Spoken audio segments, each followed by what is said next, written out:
Hi, welcome to another one of my videos. Now, this video wasn't planned and I'm kind of late on the subject, but I really wanted to talk about Christian after what I've just learned. If a bunch of YouTubers who have never heard of Chris before can make a video about them, so can I, because I've been following him for a decade now.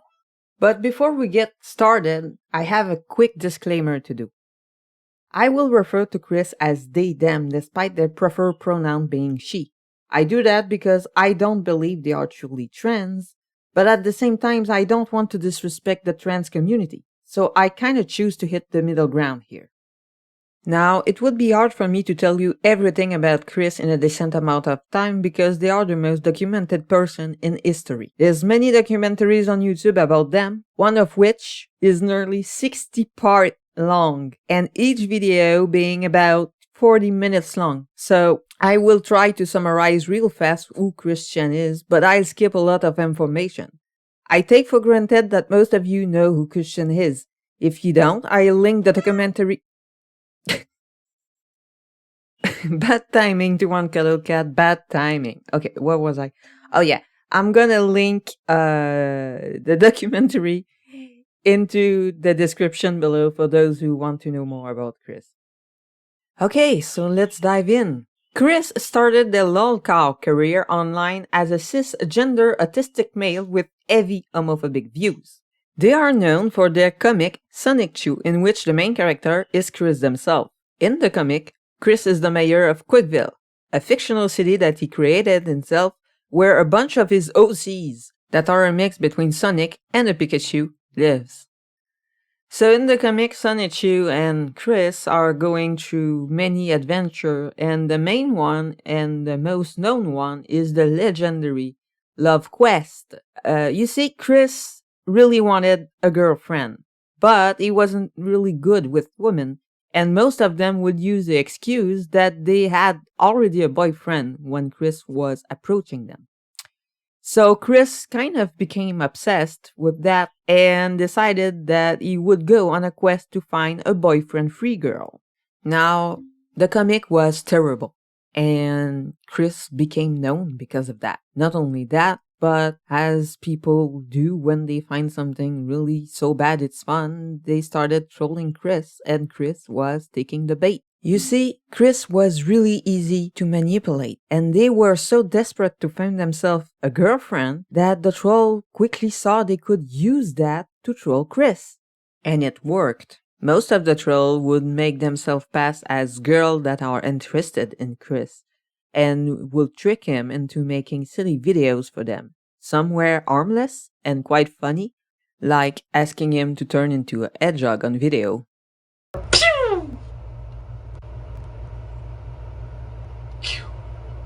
Others were a little bit more disturbing, like forcing Chris to destroy their PS3, getting Chris to send them their medallion and then destroying it, or tricking Chris into sending them sex tapes so they could post it online and laugh about it. They even got them to shove their precious medallion up their ass and film it. Needless to say, because of how easy Chris was to manipulate, they quickly became a gold mine for lols. Julie! Julie! It's Ian Brandon Anderson! Julie! Hello, Ian. What is your last name, Brandon Anderson? Julie!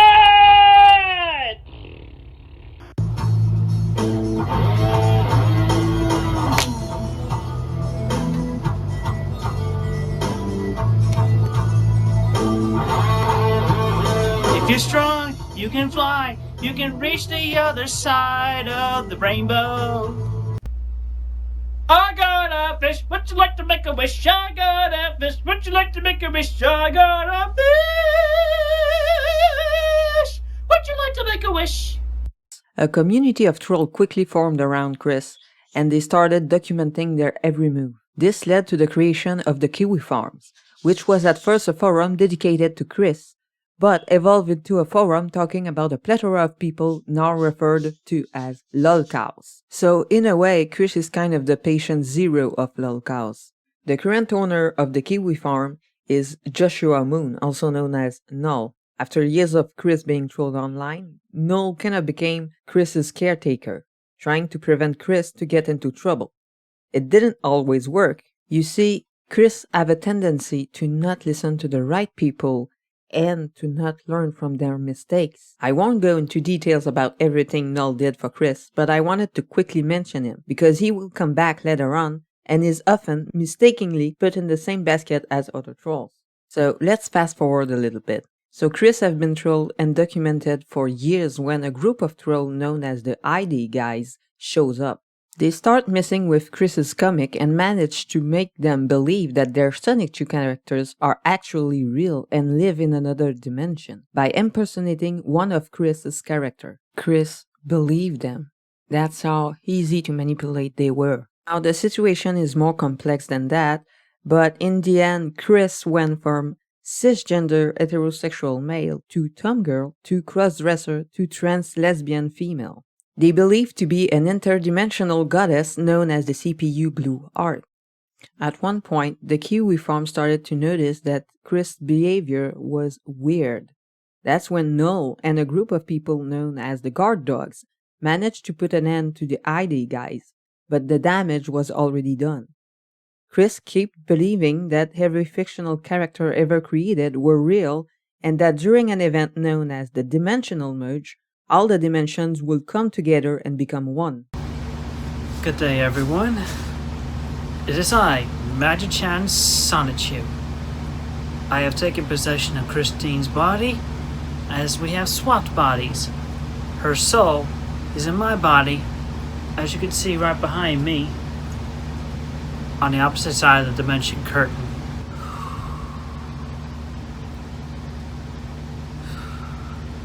The dimension merge continues to progress. An event will happen very soon where my body fully comes into this 1218 dimension.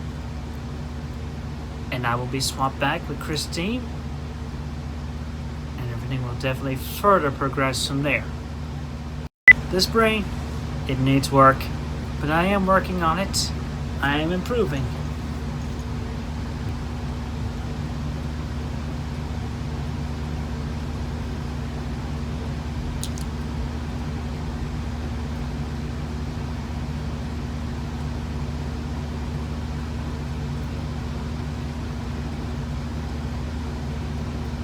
Well, that aside anyway, still working on it.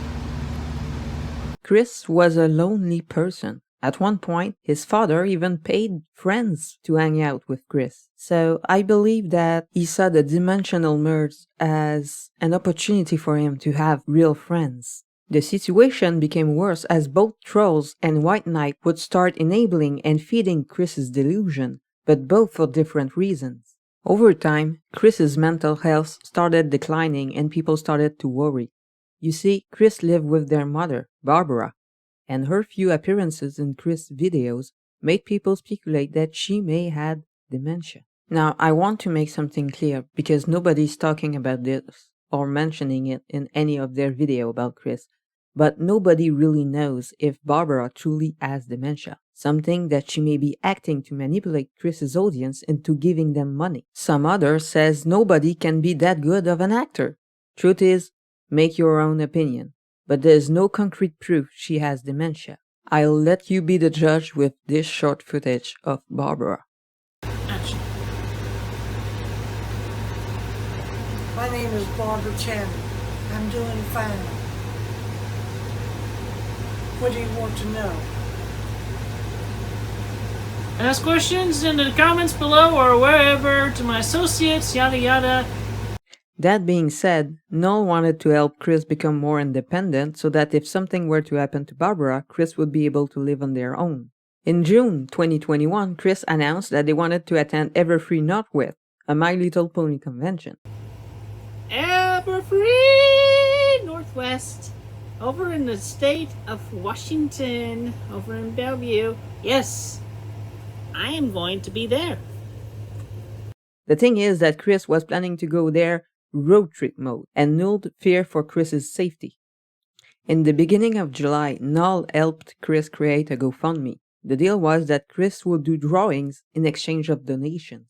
Everything was going as planned until the end of July 2021, when the now infamous audio tape was leaked on Reddit. I won't play the whole thing, but in it, Chris admits to someone, who will be later identified as Isabella Loretta Jenke, also known as Bella, that they committed incest with their 79-year-old mother. We'll put a link in the description to the complete audio, but here's a little bit. I didn't even know there was incest fanfics. Were there about you and Barbara? I can't believe that. I didn't even think that. I knew that you guys had a good relationship, but I always thought, because I'm not huge on Christery and, whatever, I just thought that the whole Sonetry franchise was very interesting, and that's how I got into you when I was younger, right? But I didn't have any idea that Barbara was, that Barbara and you had that sort of relationship. I never got any of those vibes.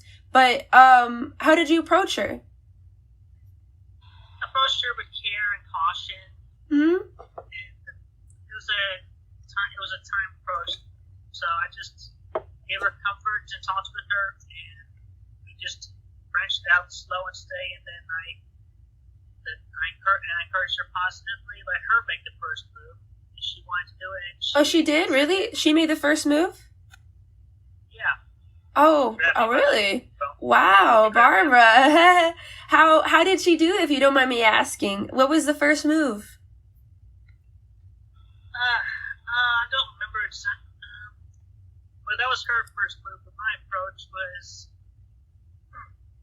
I forgot exactly what terminology and approach I used, but I approached with care and caution. That's good. And I was direct and upfront with her for the most part. That's good.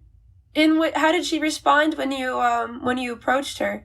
What did she say? I don't remember exactly what she said, but it was I think she was partially confused at one point, but then she came around, obviously, with more approaching than I was doing with her along the way.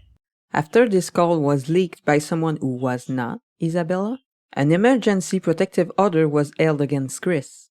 At that point, Null thought that this was the work of Troll manipulating Chris into saying silly things. But upon talking to them, Chris confirmed that this was true. Having nowhere else to go, Chris was forced to sleep in their car. But instead of doing that and wait for the money of the GoFundMe, Chris broke the protective order and stole money from their mother's bank account. This was the last straw for Null, who then cut all ties with Chris and notified the authorities. On a side note, Chris stole $750 from their mom, keeping the minimum for a room and spending the rest on toys. Just to show you how unaware Chris is. Chris was soon after arrested and charged with incest. Like I said, crispy, there you go. That felt good.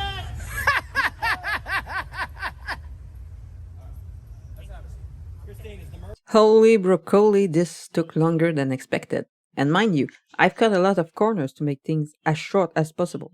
But this brings us to the current time and to what I actually wanted to talk about. So, Chris is still in prison, held without bail, awaiting trial. Barbara is back at their house. Everybody is talking about Chris, but nobody wants to be associated with them anymore. Time goes by without any news, when all of a sudden, a few days ago, Null receives a letter from Chris. Here is what the letter says. I have finally received fresh paper and envelopes, and I feel it advised to inform you of the following, all of which, as you may or will, you have my consent to relay all of the contents of this letter to Joshua Null Moon, as well as forward the physical document to David Aylberg, my attorney. The following everyone should hear and appreciate sincerely, authentic, and spiritually, and orally, I also swear direct truth with my left hand over my heart as I write this sentence. Firstly, and vitally, it should be made obvious and clear that aside from Andy Warhol, my life event at present and so far can directly be compared and matched with that which have been chronicled and none other than Jesus Christ of Nazareth himself in any Holy Bible. Also, feel free to take any an altered original photograph of my body's face, neck, shoulders, and chest area where I was not wearing glasses. Then alter the photo to show a naturally growing brown beard, mustache, and sideburns. Now place that photo next to any image of Jesus on, off the cross. Compare, look deep into my eyes, and photograph. See for yourself. I meditate and connect directly and genuinely with the cosmos, both of our universe halves and throughout the timeline, an entire multiverse. So despite some lack of physical evidence, I know the ultimate truth, facts, and details not commonly known or written, drawn, or chronicled.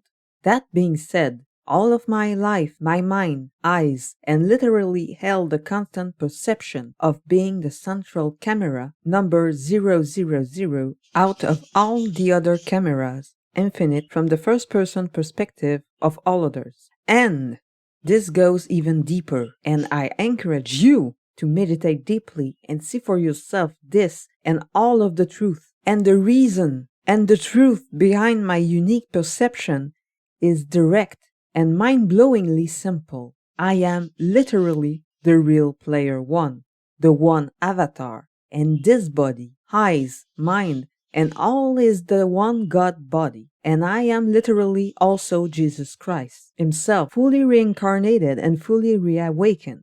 Even the dimension merge, literally completed and concluding, the same for the collective shift. All of this is literally huge chunks of the past, present, and in-progress event of my second coming, period. Not all details of the past chronicled scripture writing are accurate, and as a member of the Council of Gods and Goddesses with the strongest and direct connections, I know details have changed, some to a lot, in regards to the scriptures of the past. 3 days on Earth equal 4 months with 24-hour days, nights in the heaven realm.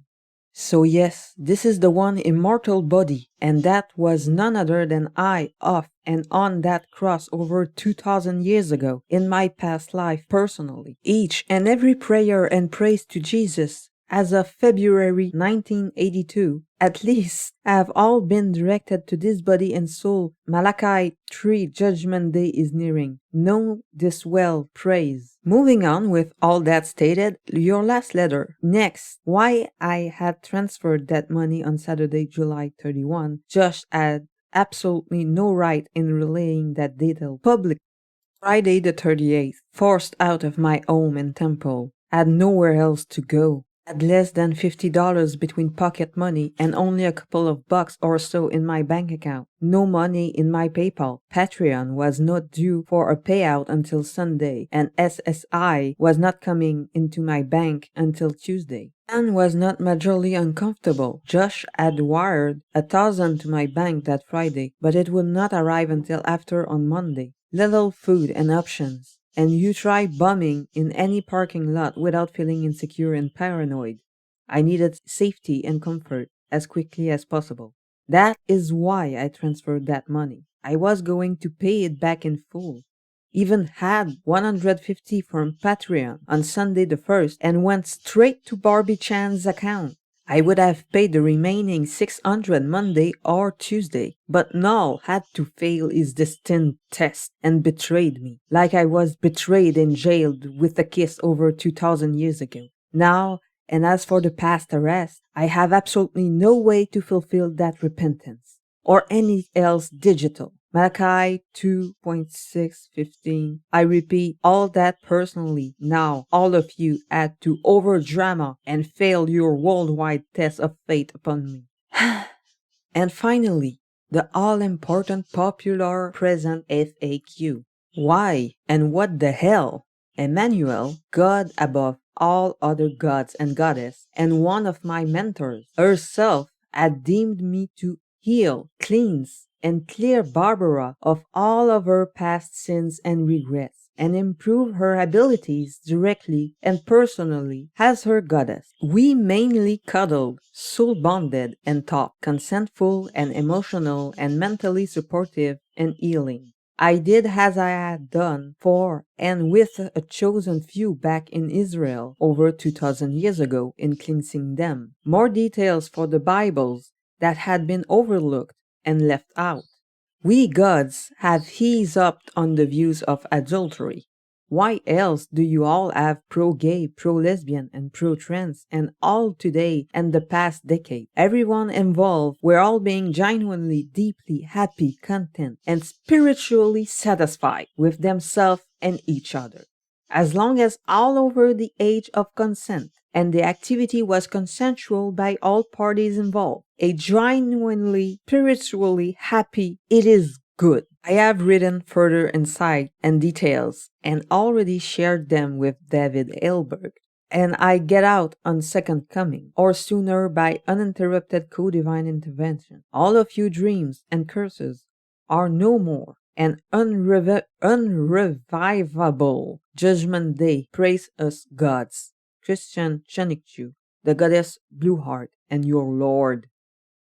Okay, so you may have noticed that sometimes I struggle with the pronunciation of some words. Well, it's because English is not my native language, and sometimes my stress makes it worse. So let me tell you, for a letter wrote by someone who claimed to be Jesus, reading this was hell. Needless to say, spending time in prison didn't help Chris's mental health, so now they are Jesus. I'm not religious, but I'm pretty sure this is not how Jesus talked to his followers. This is the last straw, because for the good and safety of this timeline, you need to get that shit pulled off of shelves in Amazon stores or wherever else all the dang far away and cancel the freaking G5 series. Make sure it never gets published anywhere and never, ever talk about it again, and make the official cancellation notice public. Tell everybody I am telling you this truth, warning you. If you continue on and you do not listen to me, Hasbro, and do not resume G5, you do not resume G4, you have to cancel G5. If you don't cancel G5, you're going to put this entire timeline in chaos. So I'm giving you this warning to tell you the truth and straight up. Some people think that this letter is some kind of scheme to go for an insanity plea. But let's face it, Chris's sanity jumped off the train a long time ago. While this add a new layer of insanity to the already gone mine, it's not really surprising knowing Chris. But the question is, can Chris be actually declared not responsible due to episodic or persistent mental disorder at the moment of the crime? Well, let's see. First will be to determine if Chris is deemed competent to stand trial. To be qualified as competent, the defendant needs to be capable of rationally communicating with their attorney or rationally comprehend the nature of the proceeding against them. And I'm not quite sure about this. I mean, like heard in the previous audio, Chris is able to hold a sensical conversation. At the same time, the letter implies that their mental state have worsened, so who can really tell at that point? I guess for this one, Chris will have to go through a psychiatric evaluation, which given who we are talking about, I have no doubt about it. It will happen. Next, they'll need to prove that Chris was incapable of knowing what they were doing at the time they committed the crime, and also determine if Chris knew that their actions were wrong. So, to simplify, if Chris knew what they were doing, but was incapable to see what was wrong with their action, they can still be deemed insane. Quick fact, it's very common for defendant to use "God told me to do it" for insanity defense. And usually this ends up in the defendant being found insane. Now, as you can hear in this leaked audio, Chris mentioned God before they were even arrested. And then everything was coming into good alignment, and Right? it was good, the signs were all there, and even Emmanuel, God, just said it was okay, and it matched God towards it. Right? God said this is okay? Yeah, then you don't really have anything to worry about if God himself said this is fine. Yeah. And so yeah. This can play in their favor big time when it comes to insanity plea. Now, Chris did try to hide what they did, but you could argue that it was by fear of backlash more than because they knew it was wrong. Chris basically say that themselves. They don't see anything wrong with it. It's just that people are not open-minded enough to accept that kind of relationship, but to him, he was just helping Barbara. Now, does they really mean it, or is this an excuse to justify their action? I think just a psychiatrist can tell at that point. Another criteria is irresistible impulse. Basically, if Chris knew what they were doing and knew that it was wrong, they'll need to see if Chris was incapable of self-control because of a mental disorder or defect. This test is often used for defendants suffering from manias and paraphilias. For this one, there's some events in the past that could indicate that Chris struggled to control themselves. But the article I grabbed my info from also mentions that it is hard to evaluate the veracity of a defendant's claim in this case because of the absence of unequivocal scientific findings. Someone can struggle to control themselves because of psychological condition, but it doesn't mean it completely inhibits their self-control. I won't elaborate on this because I don't think this will be used in Chris's case. But I thought I could add it because there is moments where Chris showed signs of that, especially with Megan. So I took my source from Cornell Law School. Now, take everything I said with a grain of salt. I'm not familiar with the US laws and how they work, and the laws there vary from states to states. Also, law is fucking complicated. So I may be bullshitting you all the way. I have no clue. Maybe what I said is nonsense. Maybe Chris won't be deemed insane or have absolutely no chance of being deemed insane. But anyway, I thought this was interesting. So, what will happen to Chris if they are found not guilty by reason of insanity? Well, they probably won't be set free. That settles it. Defendants like that are almost always confined in mental health institutions. Sometimes they may even remain confined for a longer period of time than had they been found guilty and sent to prison. If that happens, the likely scenario is that Chris will have to remain in a mental health institution until they can convince a judge that they are no longer legally insane. There is also an hybrid approach which is called guilty but mentally ill, but only some states have adopted it, and I don't know if Virginia is one of them. To make things short, it's the same thing except offenders are sent to prison instead of hospitals and are given appropriate mental health services while incarcerated. So, will Chris's attorney use that defense in court? Well, I don't know. I don't know anything about laws. I'm bad at it, and apparently Chris's attorney is really good at it. Now, I'm sure that there's going to be some kind of psychiatric evaluation of Chris. It's impossible to not do that. But I think it will depend on what Chris's attorney think is better for Chris. I think it's obvious to everybody that Chris really did what he did. So I guess the attorney will see what's best for Chris. Now, my opinion on what's best for him would be to be institutionalized. Because in prison, Chris is in danger. And you cannot leave them unsupervised. So I really think this would be the best option for Chris, even if they have to stay longer than if they went to prison. Anyway, let me know what you think in the comments. Maybe there's some of you that are more knowledgeable about that subject than I am. I find this whole situation quite fascinating. It's rare to have so much information about someone's life to the point where you can observe this kind of mental health decline in real time. While the story itself is deplorable, I still find it interesting to talk about, which is why I made this video in the first place. Anyway, that's it for now. If you like the video, don't forget to smash your little toe on the corner of your nightstand. See you in the next video. Bye.